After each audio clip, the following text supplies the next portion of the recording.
삼출. 그리고 이제 이런 식으로 좀 차트를 보는 게 익숙해지면 그 다음부터는 이제 다른 것들도 조금씩 생각을 하는 거예요. 거래량도 생각을 해보고. 그러면 삼성출판사는 지금 일거래량이 5만 주밖에 안 되네요. 그럼 이런 얘들은 사실 조금 그렇죠. 일거래량이 너무 적어요.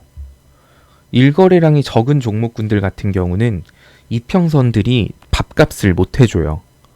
그러니까 워낙 어떻게 보면 시장에 좀 소외를 받았다는 거죠. 그러다 보니까 단기 이평선들을 보고 투자를 하면 안 됩니다. 이런 얘들은 거래량이 적은 얘들은 최소 60일선이나 120일 이상의 이평선들이 밥값을 해줘요. 지지선이 됐든 저항선이 됐든. 이제 그런 거를 또 이제 거래량이 얼마 없는 종목에 대해선 이거를 염두에 두고 봐야겠다. 그러면 이런 거는 주봉 차트를 우선적으로 보는 게 좋죠. 거래량이 너무 없는 종목에서 뭐 60분봉을 보나 120분봉을 보나 큰 의미는 없고, 이런 얘들은 주봉 차트를 보는 건데, 지금 주봉에서 60일선 이탈했네요. 그럼 얘 같은 경우는 내가 추매를 하더라도 난 무조건 현가에서 샀는데 올라가면 좋지만 얘는 무조건 주봉상 60일선 위로 안착하는 거를 확인을 하고 추매를 해야 돼요. 딱 한 주 안착했다고 보는 게 아니라 최소 얘는 2주를 봐야겠죠. 2주 정도를 봤는데 얘가 한 19,500원에서 2만원 정도 선을 유지했다. 2주 동안. 그러면 그때 추매해도 돼요. 내가 물렸으면. 근데 그게 아니면 얘는 아래로까지 더 빠질 수 있겠는데 16,700원, 16,800원? 그래, 여기까지 빠지는 거 염두에 두고 그냥 냅두자. 차라리 이게 나아요.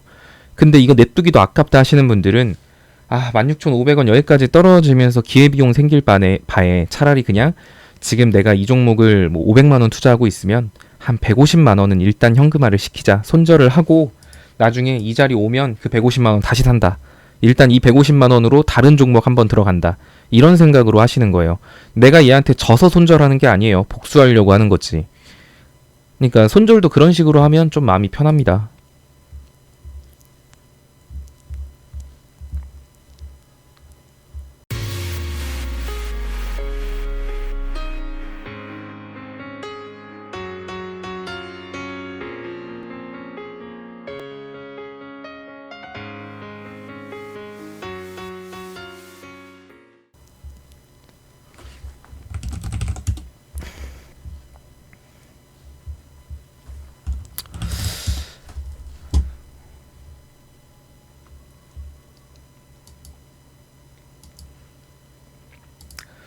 우양같이 참고할 자료가 별로 없는 애들 있죠. 딱 차트를 봤더니 2019년 11월부터 시작이 된 종목이군요. 그러면 사실 차트만 가지고 하기에는 아직 481선이나 241선은 등장하지도 못했죠.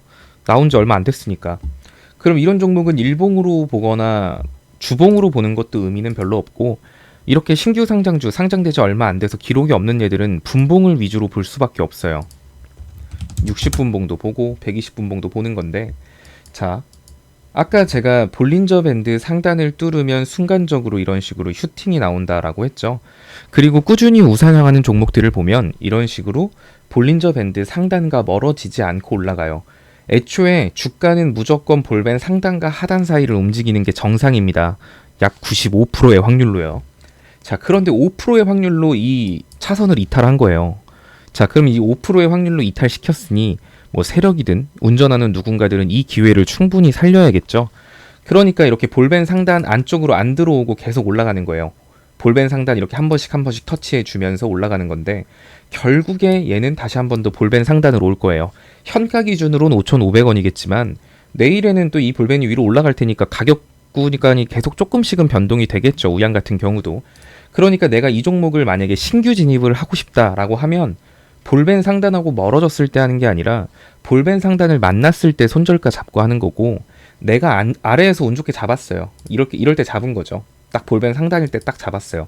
그러면 이때는 이 종목은 볼밴 상단을 이탈하기 전까지는 그냥 근성을 가지고 홀딩하는 거예요. 그리고 볼밴 상단 이탈하면 내가 여기서 잡았잖아요. 예를 들어 그럼 지금 팔면 요만큼 먹는 건데, 만약에 볼밴 상단 이탈할 때까지 구경하고 먹으면 요만큼밖에 못 먹겠죠. 어떻게 보면 지금은 많이 먹을 수 있는데 볼밴 상단 이탈하는 거 보고 팔면 조금밖에 못 먹어요. 하지만 볼밴 상단 이탈 안 하고 계속 우상향 추세를 유지할 수 있기 때문에 그런 걸 감수하고 볼벤 상단을 기준 잡고 가는 거예요.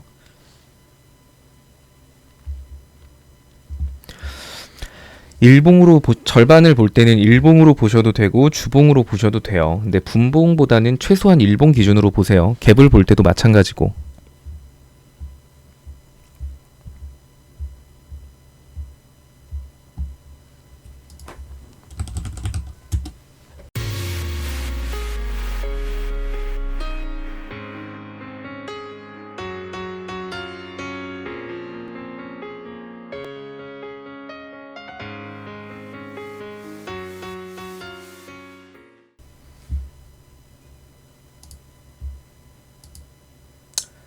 자, 매일 유업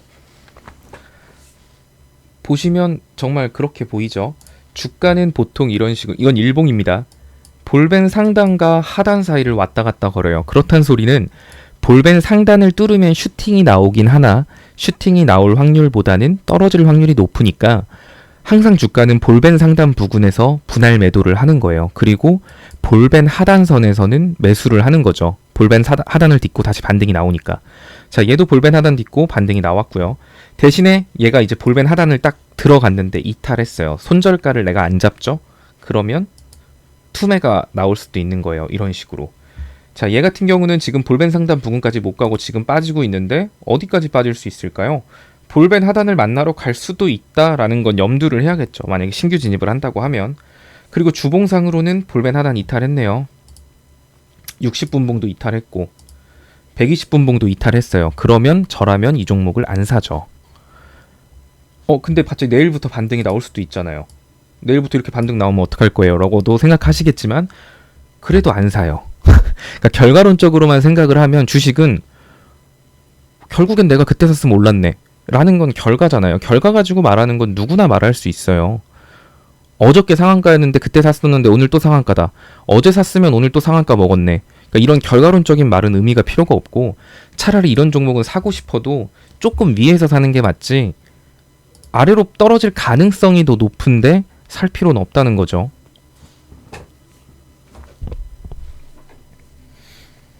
그러니까 어쨌든 무조건 확률이에요. 내일 얘가 올라갈 확률이 1%밖에 안 되는 종목이었는데 올라갔어요. 그렇다고 해서 그 1%를 부러워하시면 안 돼요. 99%의 확률로 떨어지는 거였는데 1%의 확률로 올라갈 수도 있는 거잖아요. 1%의 확률로 상한가를 갔어요. 그렇다 한들 내가 어제 샀으면 이거 상한가였는데 이게 아니라 와, 이 종목 운도 좋네 이렇게 생각하는 게 맞아요. 근데 그런 생각, 과거에 그런 생각을 가지고 그냥 들어간다? 그렇게 해서 떨어질 확률이 높은 종목에 들어가니까 물리는 거예요.